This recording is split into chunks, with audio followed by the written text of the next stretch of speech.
سلام دوستان، امیدوارم که اوقات خوبی رو سپری کرده باشید. توی این درس میخوایم اصطلاحات مکالمات بین خلبان و برج مراقبت رو هم بررسی کنیم و without further ado let's get started. Flight 472. Be advised, visibility is low. Expect a challenging approach. Copy that ATC. We are starting a final پرواز approach. 472 توجه داشته باشید که دید کم است و انتظار یک فرود چالشی رو خواهیم داشت. دریافت شد برج مراقبت.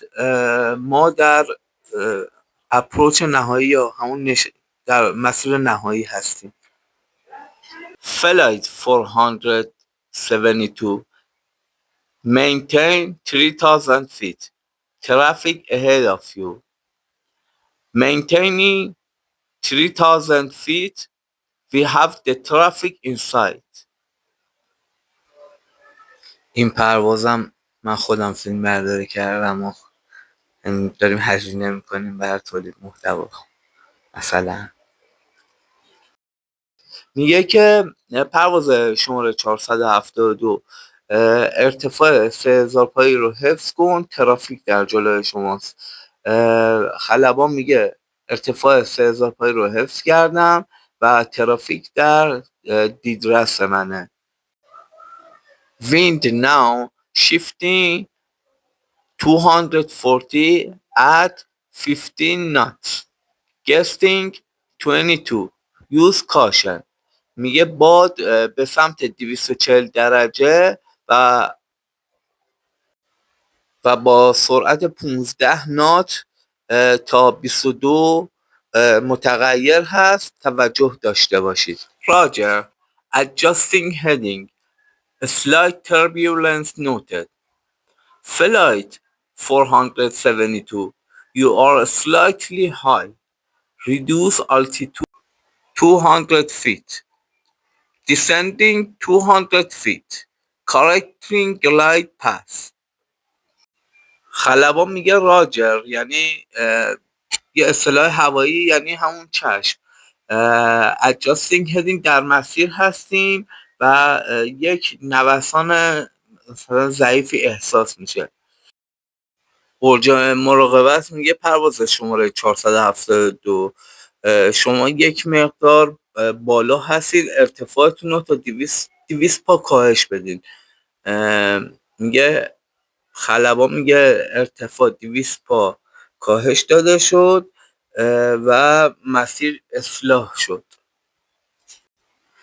You are clear to land runway 27. Proceed with caution. Clear to land runway 27. Flight 472 on final. شما اجازه دارید که در رانوی 27 فرود بیاید با احتیاط. بعد خلبان هم میگه واضح شد ما داریم فرود میایم، در فاینال هستیم، در همون مسیر. Ground speed high. Reduce speed. Reducing speed. Stabilizing. Nice correction. Flight 472. Continue. Continuing. Touchdown in 10 seconds. میگه که سرعت زمینی شما زیاده، سرعتتون رو کم کنید. میگه در حال کاهش سرعت و استیبل کردن هواپیما هستیم. نایس کارکشن، اصلاح خوبی بود. پرواز شماره 472 ادامه بدین. میگه continuing touchdown in 10 seconds. تا 10 ثانیه دیگه چرخ‌ها با زمین تماس پیدا خواهند کرد. و در نهایت خوش آمدگویی خلبان به مسافران. Ladies and gentlemen, we have safely landed. The weather made this a challenging approach, but everything went smoothly. Please stay seated with seatbelts fastened until we reach the gate. Thank you for flying with us. میگه خانم و آقایون ما به سلامتی فرود اومدیم. شرط هوایی نشستن رو چالش برانگیز کرده بود ولی همه چی خیلی آروم پیش رفت.